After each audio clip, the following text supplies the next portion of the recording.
Get out of the way.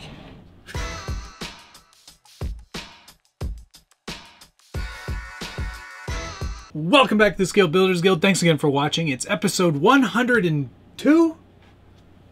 102 of What's on the Bench Weekly.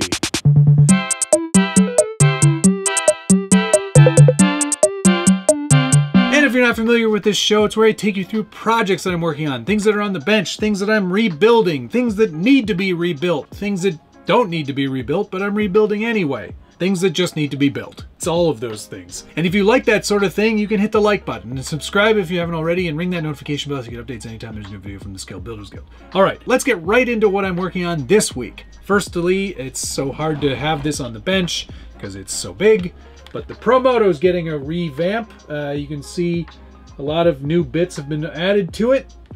I tore this thing down completely and cleaned it up. And it's really hard to tell, but there's carbon fiber chassis plates on there now too. So it's got a full host of upgrades, including new wheels and tires, new swing arm, new sprocket gear, new outfit for my man, and all new panels as well to just kind of clean it up and refresh it a little bit. There'll be a whole video series on this, so I'm not going to get into too much detail, but needless to say, it's going to be a lot of fun to watch this come back together again.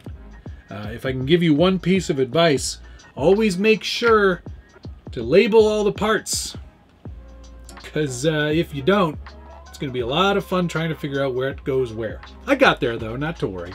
All right, so that's certainly one thing that's on the bench. It's in my hand right now, but looking forward to getting this back up and running just in time for fall, when I do feel like running around chasing it. Because these bigger RCs, while they are an absolute blast, and I love them very much, it's hard to run and chase them when it's in the middle of the summertime. I did the last ProMoto video with K-Pop back in, gosh, July of last year. Ugh. And it was a sweaty one that day. Very, very sweaty. All right, let's get something else on the bench. Hey, look, it's the Jimmy Buggy. Yes, here it is. Now, there isn't a lot to look at on the outside that's changed, but I have made a significant change in the ESC department. I did take out the Silent Assassin ESC that I had in the Jimmy Buggy. I was having a lot of problems with that, and apparently it's not quite set up to work with the kV of motor that I had. They don't recommend it, so that could have been a big part of the problem. They did their best to set it up for it, but chances are it just isn't supposed to work with a 2200 kV outrunner. So no matter, I went and replaced it with a Crawlmaster V3 from Holmes Hobbies. I got that from A-Main Hobbies. I will put a link down below. You should definitely pick one of these up. They're great ESCs. No programming required. I'll put a link to a video that John Robert Holmes did saying those words, so hopefully it's actually true. I did go into the programming and look at it, make sure it was all set up properly, at least as best I could, and he does a great job of kind of breaking down what all of it means in his video, so I suggest you watch that. But definitely a lot quieter now, and definitely seems to be a smoother experience. I did also notice that it was a little bit loud because there was some resonance. You get a metal cage, metal panels, metal everything. There's going to be some vibration from the motor itself, and that kind of made a little bit of extra noise, but I kind of dampened that a little bit because one of these panels, this little panel right here, this fancy little piece that I made to kind of fancy it up a little bit, RC Fabricator had the idea for that originally, I put two rubber gaskets underneath the bolts, and that quieted down the car considerably. It's hard to believe that that could have been one of the main causes of all the noise, but it's true. It seems to be working a lot better now. So this is all set, ready to go for Proline by the Fire this year. I'm going to be there. Josh is going to be there. There's going to be a whole bunch of other really amazing, talented people there. And I highly recommend you come out and check it out. It's a great 2-day event now. 2 days-ish, I think, still. And run by some of the best in the business. It's really a great time. You don't need to have any sort of specific RC. You can bring pretty much anything you want, but it is you know, kind of cool if you can have a Proline something or other somewhere in there. So I'm gonna have to figure out how to pack my ProMoto. It's not gonna be done by then. All right, on to the next thing. I'll bet you're about as sick as seeing this one as I am. Here's Joanne in some of her glory. This is, I'm calling her Joanne, because that's the name of the lady that owns this truck in real life. So I thought, what better homage than to name the truck after a girl. It's a girl's truck anyway. Here it is, Toyota Extra Cab, homage to a real truck. I don't think her truck's called Joanne. I don't know what she's calling it. Dumpster fire.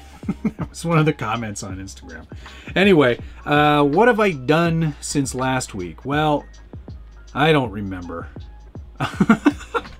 Oh yeah, the speaker box is in the back now. I'll try to get a shot of that if I haven't covered that already. How come I can't remember what I've done?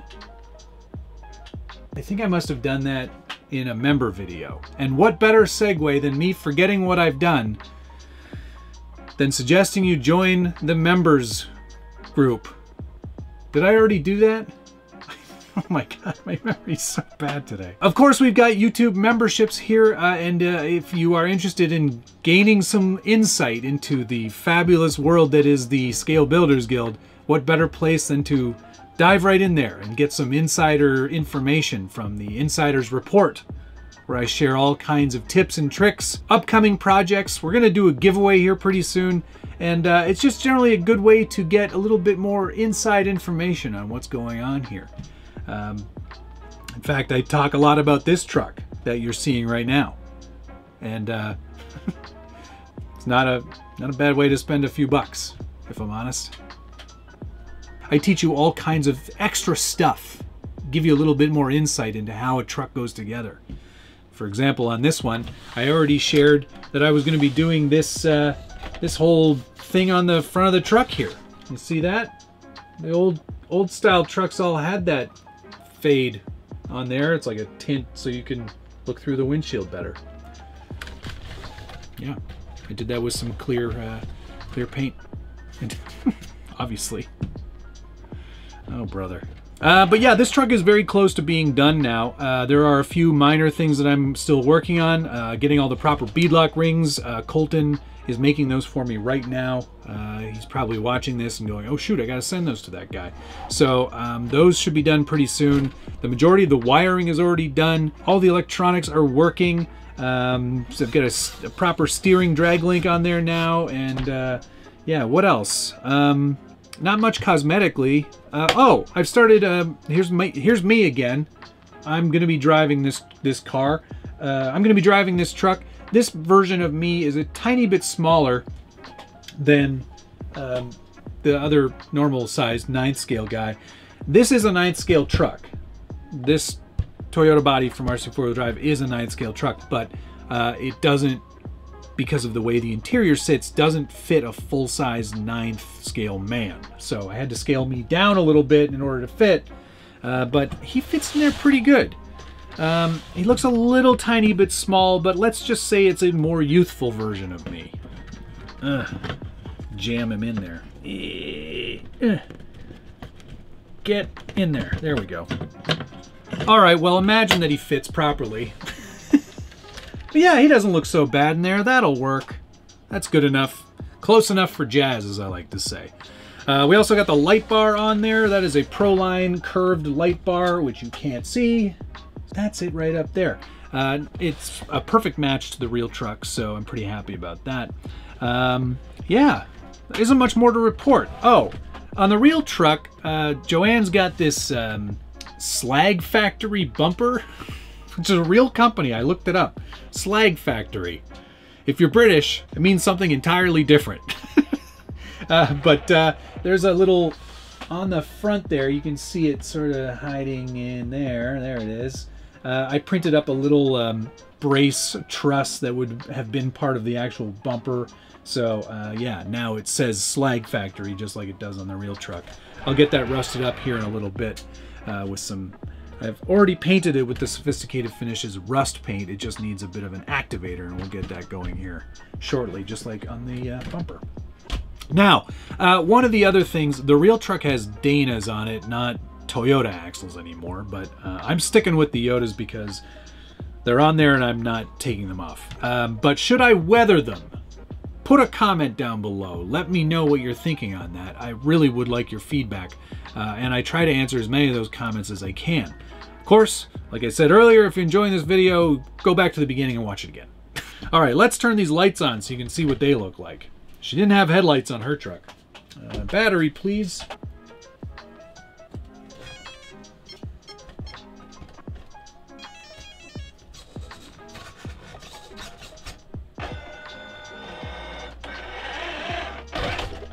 All right, it works. That's good to know. So yeah, we've got the whip antenna, we've got the light bar, all looking very functional and good. Whip antenna is bright as, holy cow. But yeah, that looks great. It's very reminiscent of the real truck, and I'm so super chuffed on that. All right, yeah, just a few more things to do, and just a few more things like painting me, and wrapping up the rest of this is pretty much done. Oh, the windshield. I should have talked about that. This was a real pain in the butt, let me tell you. I had to cut my own piece of Lexan, hence why the counter's back to 3, because I reprofiled the A-pillars on this truck to be more realistic to the real thing, and I need to make my own windshield because the included one doesn't fit anymore. So I cut it out to be the actual size of the window, and then I used some black JB Weld for plastic, which bonded the actual windshield to the frame. I did that from the inside, taped on the inside, so I got a nice smooth line around the outside, just like a regular windshield would have. And it seems to be holding, which is good. Very good indeed. I think that's it for Joanne this week, though. Minor things, but it's all those minor details that make big differences in the long run. So, yeah. Almost there on this one. Okay, on to the next thing. Next on the bench, I had to complete my Mojave collection, and I got myself the Mojave Grom. This is the tiny little guy. Look at how cute he is. This thing is packed with pretty cool innovations. At least one that I can share with you right now, and that's this body clip removal system. Look at that. That is so smart. It's spring-loaded, and there's one on each side. And the body is actually a fairly robust piece. Like you can see, there's a lot of stuff going on in there. A lot of really hard, rigid plastic to keep this body in order, and also to keep the dirt out. You can see it's got kind of like built-in fender flares, which is pretty darn cool. This is a 2S brushed? Yeah, it is a brushed motor. Little tiny little guy. You have an integrated ESC / receiver, and it's just a nice little four-wheel drive short course truck, and I really like the look of it. I haven't taken it out yet, but I am pretty keen to do so ASAP. I just think it looks so cool. They did a really good job on this one. Like, it's a nice faithful recreation of the larger ones, just smaller. Yeah, it's definitely going to be a lot of fun. So yeah, we're going to get this one out ASAP. I probably won't do a full review on this. There's tons of reviews of these nice small ones out there already, and I just wanted to get something to have a little bit of fun with in a smaller space, and this little guy is perfect for that. All right, on to the next thing. And finally today, the Drift Volvo's back on the bench, mostly because Gear Guy sent me some new wheels. Here they are. These are resin printed wheels. These are proper R designs that actually have the 5 spokes, 1, 2, 3, 5 spokes flush with the actual rim of the wheel. So these are all set up, ready to go, fit perfectly on my, which one is this? Fit perfectly on my Rev D RDX, and I might actually try to get myself over the drift track tonight to see how these wheels work, how they look. It's mostly how they look. This is a cosmetic change, but I really like the look of them. I think they just suit this whole stupid build so very well. This is a fun one. I really like this car. I'll probably take the associated car out again as well, but yeah, just get some time on the track, because I don't know when I'm going to get time again. So yeah, I'll get out there and have some fun. Before, because today's Wednesday, before Livestream Takeover, which starts at 9, which is 5 hours from now. I think we could probably get out there. yeah, I'll start charging some batteries. All right, I think that's going to do it, though. Thank you so much for watching. And of course, if there's anything you're interested in, I'll be sure to post links down below. Thank you so much for watching, and thank you to all of my wonderful channel members for making this such a great success. It's been so much fun. Cannot wait for the next one. We'll see you next week. Did I show you this? I don't think I did. Here's the Land Cruiser body. It's getting there. There's still a few places where I've got some pretty heavy scratches that I want to fill with some Bondo. But otherwise, it's on its way to becoming a real truck. Just like Pinocchio. There you go. Bonus content for the week. All right. See you later, everyone. Love you. Bye.